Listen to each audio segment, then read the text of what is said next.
Hello, next I would like to show you how to charge the battery inside the LUDWIG HOOK XL. It contains a 4.8 volt rechargeable battery and has an autonomy of about 2 weeks in a one shift application. You can therefore either charge it, let's say, once per week regularly, or you charge it when the red light on the side of the LUDWIG hook starts flashing. How do you charge it? In the first step, you pre-charge this mobile charger, which is a mobile battery. All you need to do is attach this table to the sector and put the mobile charger inside. Inductively, it'll charge.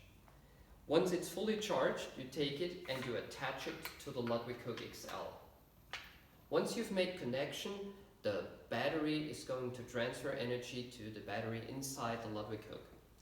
The LED on the lower side is indicating you the process.